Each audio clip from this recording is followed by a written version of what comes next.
ಮೋದಿ ಸರ್ಕಾರದ ಅಭಿಮಾನಿಗಳೇ, ಲಾಭಗಳನ್ನು ಪಡೆದಂತ ಲಾಭಾರ್ಥಿಗಳೇ ಮತ್ತು ಶ್ರೀರಾಮನ ಭಕ್ತರೇ, ನಿಮ್ಮೆಲ್ಲರಿಗೆ ನನ್ನ ಹೃತ್ಪೂರ್ವಕವಾದಂತ ನಮಸ್ಕಾರಗಳು.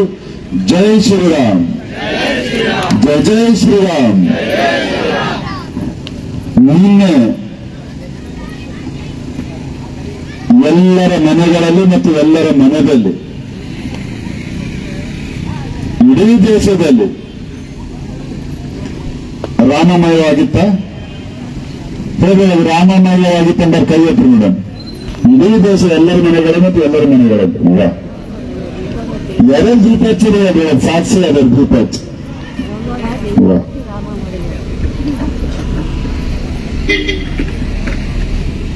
ಭಾರತ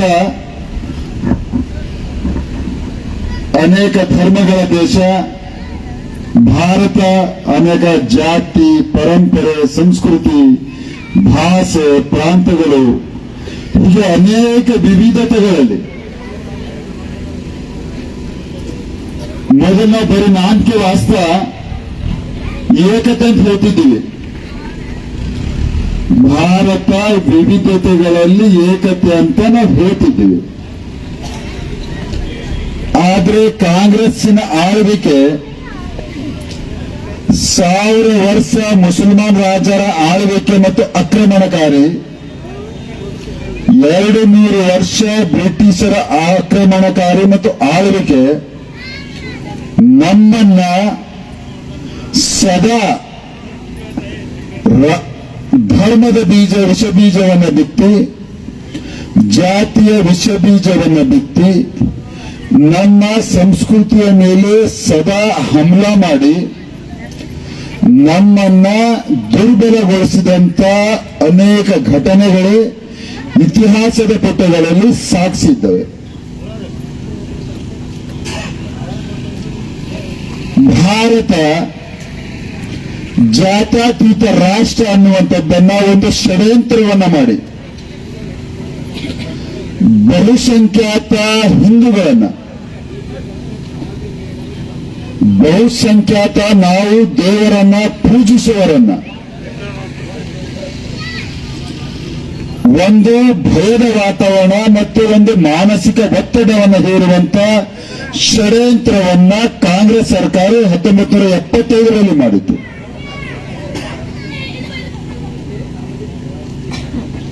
ಆ ಮುಸಲ್ಮಾನ ರಾಜರಿಗೆ ಮತ್ತು ಬ್ರಿಟಿಷರಿಗೆ ಗೊತ್ತಿತ್ತು ನಮ್ಮ ಸಂಸ್ಕೃತಿ, ನಮ್ಮ ಪರಂಪರೆಗಳು, ನಮ್ಮ ಹಬ್ಬ ಹರಿದಿನಗಳ ಆಚರಣೆಗಳು ವೈಜ್ಞಾನಿಕವಾಗಿ, ಸಮಾಜದ ಪೂರಕವಾಗಿ, ನೈಸರ್ಗಿಕ ಪೂರಕವಾಗಿ ಇತ್ತು ಅನ್ನುವಂಥದ್ದನ್ನ. ಅದಕ್ಕೆ ಮುಸಲ್ಮಾನ್ ರಾಜರು ಸದಾ ನಮ್ಮ ದೇವಾಲಯಗಳ ಮೇಲೆ ಆಕ್ರಮಣವನ್ನ ಮಾಡಿ ಧ್ವಂಸವನ್ನ ಮಾಡಿದಂತ ಇತಿಹಾಸದಲ್ಲಿ ನಾವು ನೋಡಿದ್ದೀವಿ. ಬ್ರಿಟಿಷರು ನಮ್ಮ ಗುರುಕುಲ ಶಿಕ್ಷಣ ಪದ್ಧತಿಯ ಮೇಲೆ ಆಕ್ರಮಣವನ್ನು ಮಾಡಿ ತಮ್ಮ ಪದ್ಧತಿಯನ್ನು ಹೇರಿ ನಮ್ಮನ್ನ ಒಂದು ರೀತಿಯಲ್ಲಿ ಗುಲಾಮರಾಗಿ ಮಾಡಲಿಕ್ಕೆ ಅವರ ಶಿಕ್ಷಣ ಪದ್ಧತಿಯನ್ನು ತಂದರು. ಆದ್ರೆ ಕಳೆದ 1000 ವರ್ಷದಿಂದ ಬಂದಿದಂತ ನಮ್ಮ ಪೂರ್ವಜರ ಮನದಲ್ಲಿರುವಂತಹ ಗುಲಾಮಗಿರಿಯ ಮನಸ್ಸು ಸ್ವಾತಂತ್ರ್ಯ ಸಿಕ್ಕಿ 75 ವರ್ಷ ಆದರೂ ಕೂಡ ಇನ್ನು ನಮ್ಮ ಗುಲಾಮಗಿರಿಯ ಮಾನಸಿಕತೆ ಹೋಗಲಿಲ್ಲ.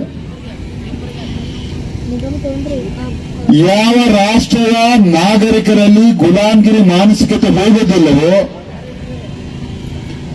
ಆ ರಾಷ್ಟ್ರ ಸ್ವಾಭಿಮಾನದಿಂದ ಬದುಕಲಿಕ್ಕೆ ಸಾಧ್ಯ ಇಲ್ಲ. ಆ ರಾಷ್ಟ್ರ ಸ್ವಾಭಿಮಾನದಿಂದ ಬದುಕಲಿಕ್ಕೆ ಸಾಧ್ಯ ಇಲ್ಲ.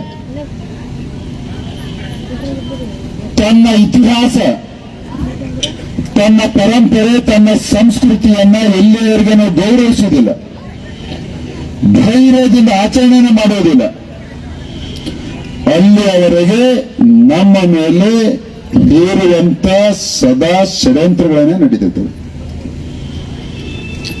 ಅದಕ್ಕೆ ಮೋದಿ ಅವರು ನಮ್ಮೆಲ್ಲರನ್ನು ಈಗ ಪ್ರತಿಜ್ಞಾನ ಮಾಡಿಸಿದ್ರು, ಪ್ರತಿಜ್ಞಾನವನ್ನು. ಅದರಲ್ಲಿ 2047ರವರೆಗೆ ಭಾರತ ವಿಶ್ವಗುರು ಆಗಬೇಕು, ಭಾರತ ಅಭಿವೃದ್ಧಿ ಹೊಂದಿದಂತ ರಾಷ್ಟ್ರವಾಗಬೇಕು, ಭಾರತ ಆರ್ಥಿಕವಾಗಿ ವಿಶ್ವದಲ್ಲಿ ಅತಿ ಬಲಿಷ್ಠ ನಂಬರ್ 1 ರಾಷ್ಟ್ರ ಆಗಬೇಕು. ನಮ್ಮ ಸಂಸ್ಕೃತಿ, ನಮ್ಮ ಪರಂಪರೆಗಳ ಆಚರಣೆಗಳನ್ನು ಸದಾ ನಾವು ಆಚರಣೆ ಗೌರವದಿಂದ ಮಾಡ್ತೀವಿ, ಗರ್ವದಿಂದ ಮಾಡ್ತೀವಿ ಅನ್ನುವಂಥದ್ದನ್ನ ಸಂಕಲ್ಪನೆ ಮಾಡಿದ್ದೀವಿ. ಅಷ್ಟೇ ಅಲ್ಲ, ನಮ್ಮ ಗಡಿಯಲ್ಲಿ ನಮ್ಮ ಸೈನಿಕರು ಕಾಯುವವರನ್ನ ನಾವು ಹೆಮ್ಮೆಯಿಂದ ಗೌರವಿಸುತ್ತೇವೆ. ಇಡೀ ವಿಶ್ವದಲ್ಲಿ ಭಾರತ ಅತಿ ಪ್ರಬಲ ಪ್ರಜಾಪ್ರಭುತ್ವದ ದೇಶ ಇದೆ. ಪ್ರಜಾಪ್ರಭುತ್ವಕ್ಕೆ ನಡೆಸಲಿಕ್ಕೆ ಒಂದು ಡಾಕ್ಟರ್ ಬಾಬಾ ಸಾಹೇಬ್ ಅಂಬೇಡ್ಕರ್ ಕೊಟ್ಟಿದಂತ ಒಂದು ಸಂವಿಧಾನ ಇದೆ. ಬಾಬಾ ಸಾಹೇಬ್ ಅಂಬೇಡ್ಕರ್ ಸಂವಿಧಾನದಲ್ಲಿ ನಮ್ಮ ಒಬ್ಬ ನಾಗರಿಕನ ಕರ್ತವ್ಯಗಳನ್ನು ಹೇಳಿದ್ದಾರೆ. ಒಬ್ಬ ಈ ಭಾರತದ ನಾಗರಿಕನಾಗಿ ನನ್ನ ಕರ್ತವ್ಯಗಳನ್ನ ನಾನು ಆಚರಣೆಯನ್ನ ಮಾಡ್ತೀವಿ ಅನ್ನುವಂಥದ್ದನ್ನು ನಾವೆಲ್ಲರೂ ಸಂಕಲ್ಪವನ್ನು ಮಾಡಿದ್ದೀವಿ. ಈ ಎಲ್ಲ ಅಂಶಗಳು ಬರುವಂತ 25 ವರ್ಷಗಳವರೆಗೆ ನಾವು ಆಚರಣೆಯನ್ನ ಮಾಡಲಿಕ್ಕೆ ಪೂರಕವಾದಂತ ಕಳೆದ 10 ವರ್ಷಗಳಿಂದ ನರೇಂದ್ರ ಮೋದಿಯವರ ಸರ್ಕಾರ, ಕಳೆದ 10 ವರ್ಷಗಳಿಂದ ನರೇಂದ್ರ ಮೋದಿಯವರ ಸರ್ಕಾರ ನಿಮ್ಮೆಲ್ಲರ ಆಶೀರ್ವಾದದಿಂದ ಮೋದಿಯವರು ಪ್ರಧಾನಮಂತ್ರಿ ಅದು, ನಾನು ಸಂಸದನಾದ 2 ಬಾರಿಗೆ. ಮೋದಿಯವರು ಪ್ರಧಾನಮಂತ್ರಿ ಆಗೋದಕ್ಕಿಂತ ಮುಂಚೆ